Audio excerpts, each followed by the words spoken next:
Hello friends, welcome back to Manoj கேலிபம். நாம் இன்றைக்கி அன்றாட வாழ்க்கையில் நம்ம அடிக்கடி பயன்படுத்துகின்ற ஒரு 10 டெய்லி யூசேஜ் சென்டென்சஸ் தான் கற்றுக்க போகிறோம்.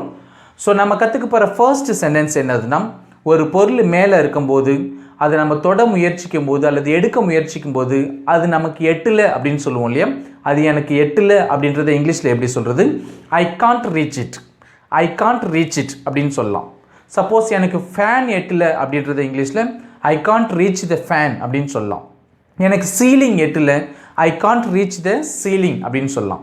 எனக்கு என்னோட முதுகு எட்டலை அப்படின்றத I can't reach my back அப்படின்னு சொல்லலாம். நம்பர் 2, உங்களை சுற்றி ஏதோ உங்களுக்கு பிடிக்காத ஒரு செயல் நடந்துக்கிட்டே இருக்குது. அதை பார்த்துட்டு உங்களால் சகிச்சுக்கிட்டு இருக்க முடியல. ஸோ இதெல்லாம் பார்த்துட்டு என்னால் சகிச்சுக்கிட்டு இருக்க முடியல, இதெல்லாம் பார்த்துட்டு என்னால் சகிச்சுக்கிட்டு இருக்க முடியல அப்படின்றத இங்கிலீஷில் எப்படி சொல்கிறது? I Gantt tolerate all this, I can't tolerate all this அப்படின்னு சொல்லலாம். நம்பர் 3, நம்ம உடலில் ஏதாவது ஒரு பகுதியில் ஏதாவது காயங்கேயம் பட்டுருச்சுன்னா என்னால் வலி தாங்க முடியல அப்படின்னு சொல்லுவோம் இல்லையா? என்னால் வலி தாங்க முடியல அப்படின்றத இங்கிலீஷில் ஐ காண்ட் பேர் த பெயின், ஐ காண்ட் பேர் த பெயின் அப்படின்னு சொல்லலாம். நம்பர் 4, நம்ம யாருக்கிட்டையாவது சொல்லி அனுப்புவோம் இல்லையா? மாமாவை கேட்டேன்னு சொல்லுங்கள், அக்காவை கேட்டேன்னு சொல்லுங்கள் அப்படிலாம் சொல்லுவோம். ஸோ அவரை கேட்டேன்னு சொல்லுங்கள், அவரை கேட்டேன்னு சொல்லுங்கள் அப்படின்றத இங்கிலீஷில் எப்படி சொல்கிறது? Convey my regards to him, convey my regards to him அப்படின்னு சொல்லலாம். சப்போஸ் மாமாவை கேட்டேன்னு சொல்லுங்கள் அப்படின்றத இங்கிலீஷில் convey my regards to uncle. அக்காவை கேட்டேன்னு சொல்லுங்கள், convey my regards to my sister. ஷாமை கேட்டதாக சொல்லுங்கள், convey my regards to Sham அப்படின்லாம் சொல்லலாம். Number 5, water is the source of all life. Respecting water is respecting life. So we should never waste water. தண்ணியை சிக்கனமாக பயன்படுத்துங்க, தண்ணியை சிக்கனமாக பயன்படுத்துங்க அப்படின்றது இங்கிலீஷில் எப்படி சொல்கிறது? Use water sparingly, use water sparingly அப்படின்னு சொல்லலாம். நம்பர் 6, நம்ம திடீர்னு ஒரு சந்தோஷமான செய்தியை அல்லது ஒரு அதிர்ச்சியான செய்தியை கேட்கும்போதோ அல்லது பார்க்கும்போதோ அல்லது நம்ம குளூரில் நடுங்கிட்டு இருக்கும்போதோ நம்மளோட உடம்புலாம் அப்படி சிலுத்து போயிடும் இல்லையா? சிலுத்து போயிடும். நம்மளோட கை கால்களில் உள்ள அந்த முடிகள்லாம் பார்த்திங்கன்னா தூக்கிக்கிட்டு நிற்கும். அதை தான் நம்ம தமிழில் மெய் சிலிர்த்தல் அப்படின்னு சொல்கிறோம்.